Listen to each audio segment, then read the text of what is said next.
الكرة الذهبية أو البالون دور هي حلم أي لاعب. فأنا النهاردة جاي أقول لكم اللعيبة اللي فازت بالبالون دور على مر التاريخ. بس قبل ما نبدأ مننساش اللايك والفولو والشير. يلا بينا. النسخة الأولى كانت لصالح اللاعب الإنجليزي ستانلي ماسيوس. الجائزة دي اتحسمت يوم 18 ديسمبر 1956، وهو كسبها لأنه كان رمز العطاء والمهارة الفائقة رغم تخطيه سن ال41، وقاد فريقه لوصافة الدوري الإنجليزي بأداء استثنائي. النسخة الثانية كانت لصالح اللاعب ألفريدو دي ستيفانو. الجائزة دي اتحسمت يوم 16 ديسمبر 1958، وهو فاز بيها بسبب إن هو قاد ريال مدريد للتتويج بلقب دوري أبطال أوروبا والدوري الأسباني، وكان المحرك الأساسي للفريق وهدافه الأول. الجائزة الثالثة كانت لصالح اللاعب ريمون كوبا الفرنسي، والتاريخ كان يوم 16 ديسمبر 1959، وهو فاز بيها لأنه اتألق بشكل دافع في تحقيق دوري أبطال أوروبا. لا، خلاص، مع ريال مدريد. وقاد منتخب فرنسا المركز الثالث في كأس العالم 1958. النسخة الرابعة كانت لصالح اللاعب ألفريدو ستيفيانو، والتاريخ كان 15 ديسمبر 1995، وهو فاز بها بسبب استمرار هيمنته المحلية والأوروبية مع ريال مدريد وتسجيله في نهائي دوري الأبطال. الجائزة الخامسة كانت لصالح اللاعب لويس سواريز. مش ده. التاريخ كان يوم 13 ديسمبر 1960، وهو فاز بيها لأنه كان مهندس خط وسط برشلونة اللي قاد فريق التتويج في الدوري الأسباني وكأس المعارض الأوروبية بأداء ساحر.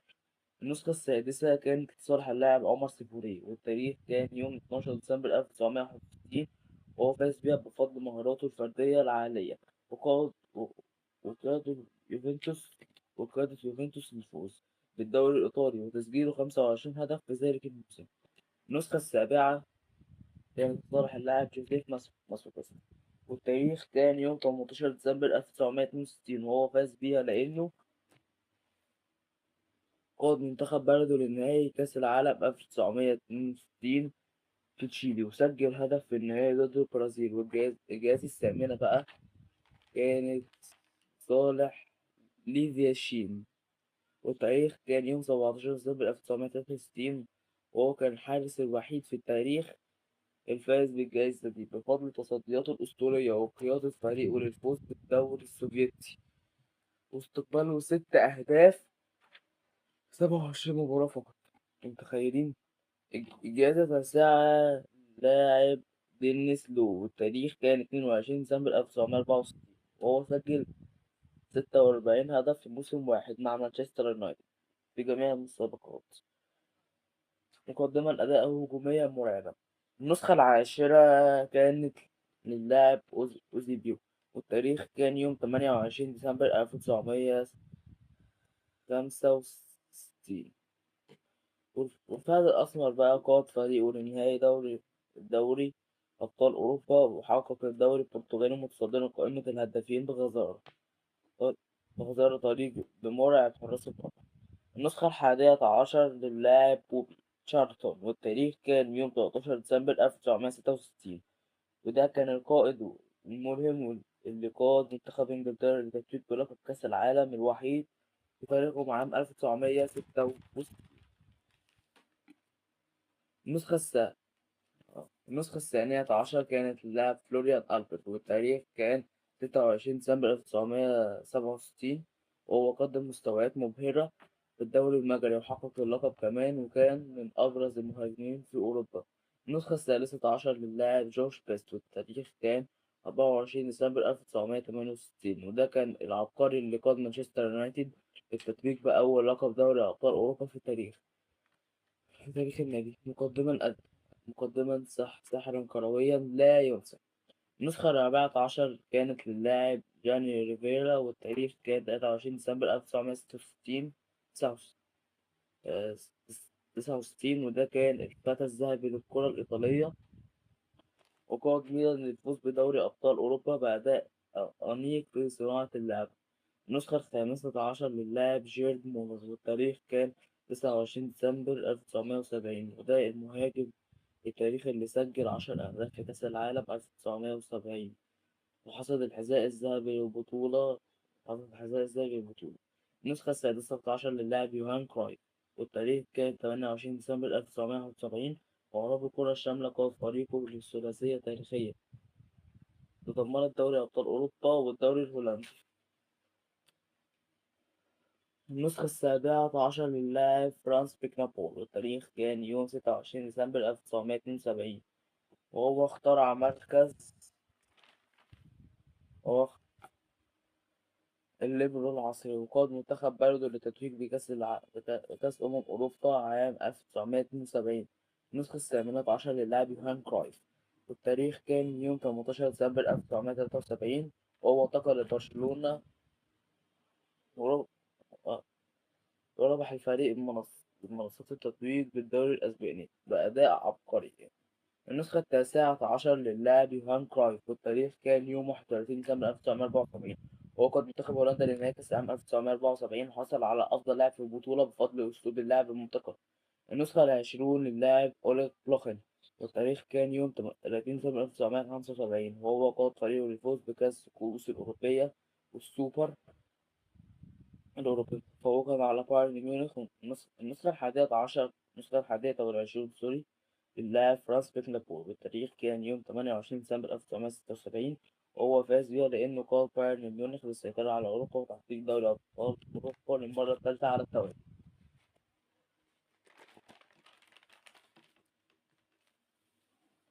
النسخة الثامنة والعشرون للاعب ألان سيمون، والتاريخ ألان سيمون اسمه سوري والتاريخ كان يوم 27 ديسمبر 1977. وهو تألق بشكل نافذ في الدوري الألماني، وقاد فريقه لنهائي دوري أبطال أوروبا.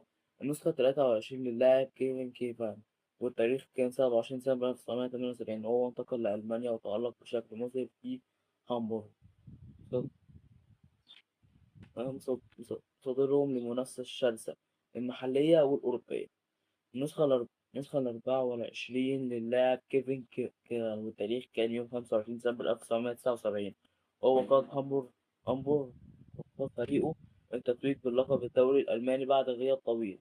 النسخة الخمسة وعشرين للاعب كارل هاينز رومينيغا، والتاريخ كان 30 ديسمبر 1980. وقاد منتخب بلده للفوز بكأس الأمم الأوروبية عام 1980، وكان هداف الدوري الألماني مع بايرن ميونخ. النسخة السادسة والعشرين للاعب كارل هاينز رومينيغا، والتاريخ كان 29 ديسمبر 1980. وهو واصل توهجه التهديفي، حقق ثنائية الدوري والكأس مع بايرن ميونخ، وكان الهداف الأبرز في أوروبا. النسخة السابعة والعشرين للاعب باولو روسي، التاريخ كان 28 ديسمبر 1982. وده الهداف الأسطوري اللي عاد من الإيقاف ليقود إيطاليا لتتويج بكأس العالم 1982، وحصد لقب الهداف وأفضل لاعب في المونديال. النسخة ال28 للاعب ميشيل بلاتي، والتاريخ كان 27 ديسمبر 1983. وهو كان طريقه لتقديم مستويات راقية محلية وقارية.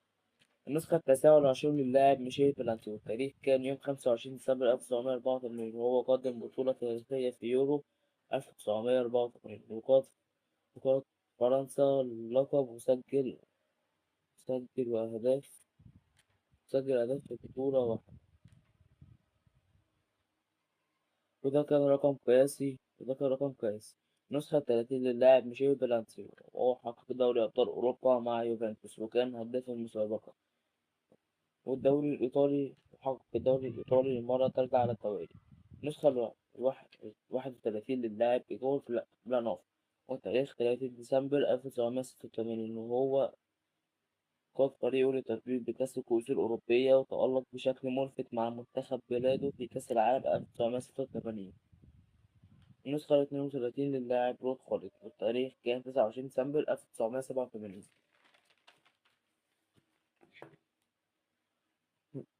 وده كان بفضل أدائه القيادي الخرافي مع فريقه ثم انتقاله التاريخي لميلان، وبداية الحقبة الذهبية للفريق الإيطالي.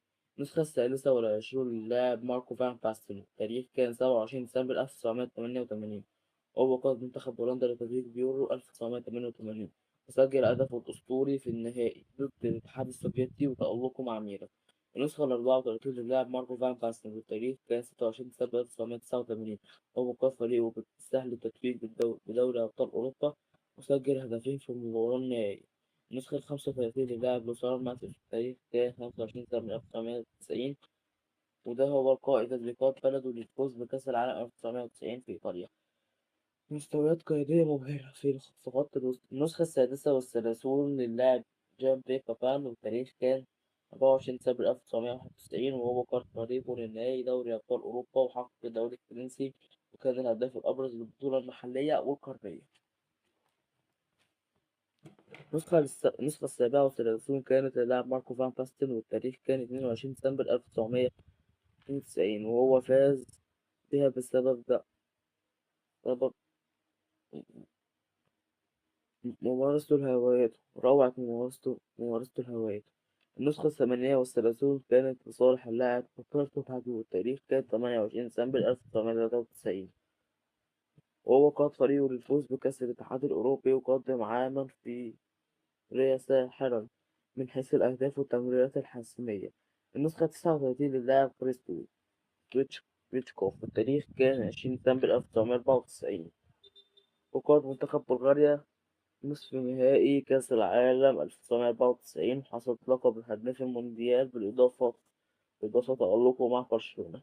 النسخة الأربعون للاعب اللايبيري جورج ويا، والتاريخ كان 26 ديسمبر 1995، وده أول لاعب غير أوروبي يكسبها بعد تعديل القوانين، وكان هداف دوري أبطال أوروبا مع باريس قبل أن ينفجر بمهاراته البدنية والفنية. النسخة الحادية والأربعون كانت للاعب ماتياس زامر، والتاريخ كان 24 ديسمبر 1996، وقاد منتخب بلده للتتويج بيورو وحقق الدوري الألماني كمان.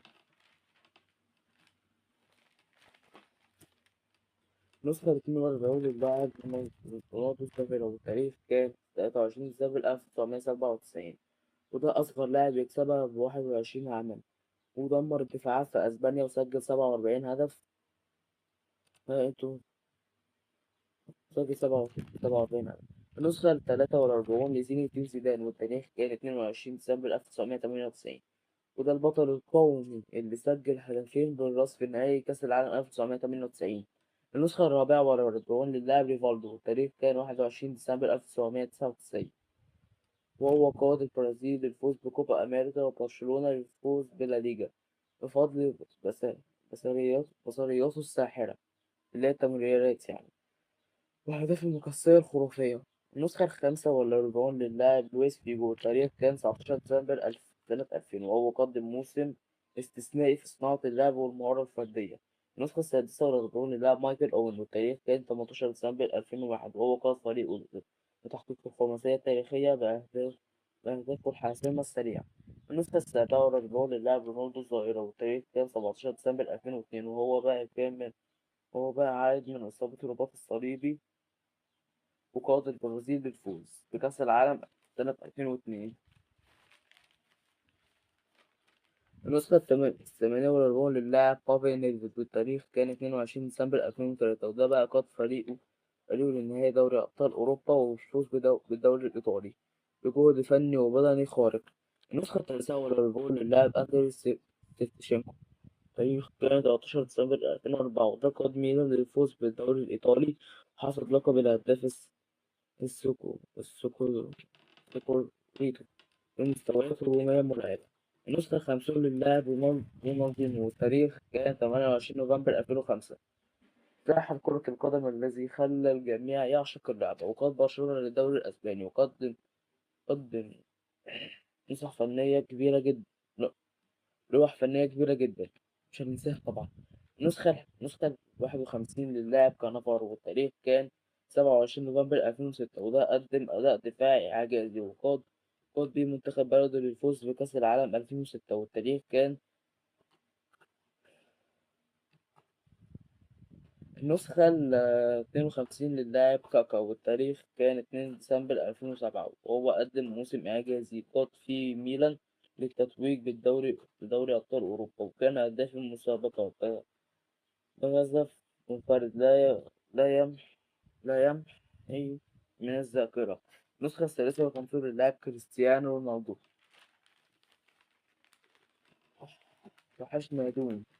والتاريخ كان 2 ديسمبر 2008، وده كان بسبب انفجار التهديف، مسجلة 42 هدف ليقود مانشستر يونايتد تتويج بدوري أبطال أوروبا والدوري الإنجليزي الممتاز. النسخة خم... 54 للاعب ليونيل ميسي، والتاريخ كان 1 ديسمبر 2009، وهو قاد برشلونة تحقيق الثلاثية التاريخية تحت قيادة جوارديولا. ونعم نتفق عن حلقة جامدة أوي. سجل الجول براسه في نهائي دوري أبطال أوروبا ضد مانشستر يونايتد. النسخة 55 ليونيل ميسي برضو، والتاريخ كان 10 يناير 2011 عن عام 2010، وهو كسب بسبب إنه سجل 60 هدف في عام واحد، حقق الدوري الأسباني بأداء فردي تفوقوا به على الجميع. النسخة السادسة والخمسون للاعب ليونيل ميسي برضو، وتاريخ يناير 2012 عن عام 2011، وهو كسبها لأنه قاد برشلونة للفوز بدوري أبطال أوروبا والدوري الأسباني. النسخة السابعة والخمسون للاعب ليونيل ميسي، والتاريخ كان 7 يناير 2013 عن عام 2012، وده العام التاريخي اللي حطم فيه الرقم القياسي العالمي بتسجيل أو هدف في عام ميلادي واحد، وده رقم إعجازي على فكرة.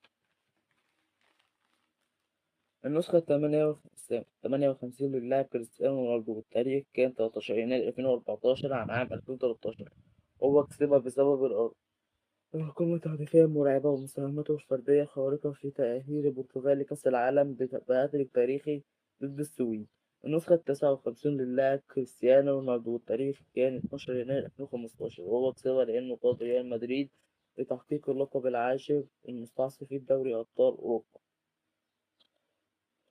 وسجل 17 هدف في نسخة واحدة. النسخة 60 كانت للاعب ليونيل ميسي، والتاريخ كان 11 يناير 2016 عن عام 2015، وهو قاد برشلونة لتحقيق الثلاثية التاريخية الثانية. النسخة 61 للاعب كريستيانو رونالدو، والتاريخ كان 12 ديسمبر 2016.